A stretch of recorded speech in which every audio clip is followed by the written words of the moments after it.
Hi friends, welcome to my channel. AP వాతావరణ శాఖ నుంచి వెదర్ రిపోర్ట్ అయితే రావడం జరిగింది.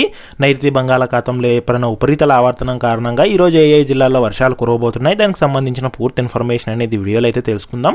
వీడియోని అయితే స్కిప్ చేయకుండా చూడండి. వీడియోలోని ఇన్ఫర్మేషన్ నచ్చినట్లయితే కనుక ఛానల్ని సబ్స్క్రైబ్ చేసుకోండి. వీడియో యూస్ఫుల్ అనిపిస్తే ఒక లైక్ చేయండి. ఇక లేట్ చేయకుండా టాపిక్లకి అయితే వెళ్ళిపోదాము. ఆంధ్రప్రదేశ్లో వర్షాలు కురిసే అవకాశం ఉందని వాతావరణ శాఖ అధికారులు అయితే చెప్తున్నారు. నైరుతి బంగాళాఖాతంలో ఉపరితల ఆవర్తనం ఏర్పడగా దీని ప్రభావంతో వచ్చే 24 గంటల్లో వర్షాలు కురుస్తాయని అయితే తెలిపారు. ఇక పూర్తి వివరాల్లోకి వెళ్ళినట్లయితే ఏపీకి వాతావరణ శాఖ మరోసారి రెయిన్ అలర్ట్ జారీ చేసింది. నైరుతి బంగాళాఖాతంలో ఉపరితల ఆవర్తనం ఏర్పడగా సముద్రం నుంచి తమిళనాడుతో పాటు పరిసర ప్రాంతాలపైకి తూర్పు గాలులు అయితే వీస్తున్నాయి.